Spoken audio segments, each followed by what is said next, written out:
यह है रीजनल पार्टियों का बैटल फील्ड बिहार, जहां हार जाते हैं राहुल और अमित शाह। यह है बिहार और आज हम बात करेंगे बिहार की राजनीति पर कि क्यों अमित शाह से लेकर राहुल गांधी पिछले कई सालों से कोशिश तो करते हैं मगर लालू नीतीश के सामने हार जाते हैं।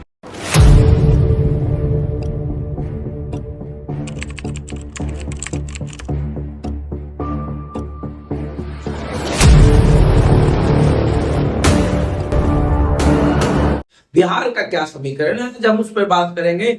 नमस्कार, मैं हूं रजनीकांत और आज साथ में हम बताएंगे कि 2025 का जो चुनाव होने वाला है, कैसे कैसे सारी राह जो है राष्ट्रीय पार्टियों के लिए आसान होती नहीं दिख रही है। आखिर क्या चल रहा है पूरे बिहार की राजनीति में, हम उस पर बात करेंगे। ये बिहार है, समाजवादियों का गढ़ रहा है। बिहार की राजनीति एमपी, राजस्थान, यूपी, महाराष्ट्र जैसी नहीं है। जातिवाद के जकड़न और जातीय आधार पर बनी पार्टियां हैं। इसके रहते राज्य की क्षेत्रीय पार्टी का वजूद समाप्त करना थोड़ा मुश्किल है। राष्ट्रीय पार्टी बीजेपी हो या कांग्रेस, क्षेत्रीय दलों की बैसाखी के बिना राजनीति करने की सोची तो बिहार में औंधे मुंह गिरना पड़ा है। यही वजह है कि अपने शर्तों पर गठबंधन की राजनीति को अंजाम देने में भाजपा और कांग्रेस दोनों ने दो कदम आगे क्या चले, अब 4 कदम पीछे चलना पड़ रहा है। जी यह कहानी है कांग्रेस और भाजपा की है। बिहार की राजनीति में क्षेत्रीय पार्टियां अब भी अपूज पहेली बनी हुई है। हम सबसे पहले बात करते हैं कि क्या कुछ चलता है बिहार की राजनीति। जैसा मैंने पहले भी बताया है कि जातिवाद का जो जकड़न है वो बिहार में खत्म हो ही नहीं सकता और ऐसे में लालू नीतीश लंबे समय से इन्हीं दो चीजों पर पॉलिटिक्स करते आ रहे हैं। सबसे बड़ी बात है कि कांग्रेस ने इधर नया तेवर दिखाया। कृष्णा लबरू को बिहार भेजा, अखिलेश सिंह उनको प्रदेश अध्यक्ष पद से हटा दिया, उनके जगह कोई और हो गए। कृष्णा लबरू, कन्हैया कुमार नए समीकरण नई जोड़ी में चलने लगे।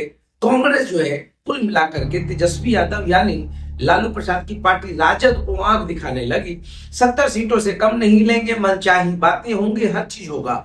और इधर थोड़ा सा गेयर जैसे ही राजद ने चेंज किया वैसे ही कांग्रेस था। मतलब बिहार में सबको पता है कि अगर समीकरण को ठीक ठाक रखना है, सीटें अगर जीतनी है, मई समीकरण को साधना है, तो बिना लालू यादव की पार्टी राजद के आप कुछ नहीं कर सकते हैं। अब देखिए जो बड़े तेवर थे राजद कांग्रेस के, वो अब ठीक ठाक होने लगे, नॉर्मल होने लगा है। तो ऐसे में सभी को पता है कि कांग्रेस जितनी बड़ी बातें कर ले बिहार में संभव नहीं है। अब यही खेल बीजेपी नीतीश कुमार के साथ कर रही थी।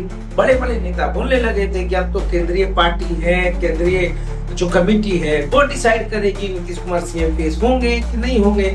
अमित शाह ने कहा और दिलीप जायसवाल पीछे लग पड़े। दिलीप जायसवाल ने तो हाँ मिला दिया, कह दिया कि भाई सीएम फेस जो है चुनाव के बाद तय होगा। नीतीश कुमार के बेटे की एंट्री हो गई निशांत कुमार की और उसने जो मांग रख दी। अब तो बीजेपी में खलबली मच गई। अब करे तो क्या करे, स्टेटमेंट पीछे लेना पड़ा, लोगों की आस्था नीतीश कुमार को व्यक्त करनी पड़ी, बताना पड़ा कि बिना नीतीश कुमार का तो हम सोच भी नहीं सकते हैं। बिहार की राजनीति में हर दिन कुछ ना कुछ नया होते चला गया और इसी बीच में डिप्टी सीएम जो है बीजेपी से है, उन्होंने भी कह दिया कि अब तो भाई नीतीश कुमार ही सीएम फेस है हमारे। नीतीश कुमार के बगैर तो हम कल्पना नहीं कर सकते हैं। नेतृत्व बिहार का मतलब होता है नीतीश कुमार। विजय कुमार सिन्हा ने स्पष्ट रूप से कहा। तो इसके बाद जो है मजबूती मिलने लगी। इधर जदयू का भी और चल रहा था, अंदरूनी खींचतान चलती रही। उधर कांग्रेस और इधर बीजेपी दोनों परेशान बिहार में कि करे तो क्या करे।